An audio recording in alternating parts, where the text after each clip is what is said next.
ka ba? Bakit hindi ba pwede? Hindi.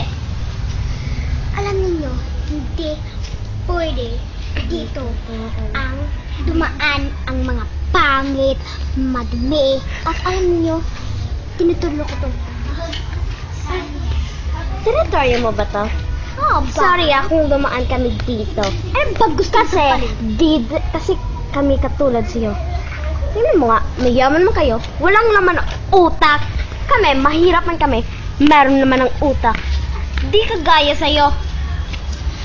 Pag gusto mo, sampal kita. Sige, sampalin mo. Subukan mo. Huwag mo siya sasaktin. Sasaktan.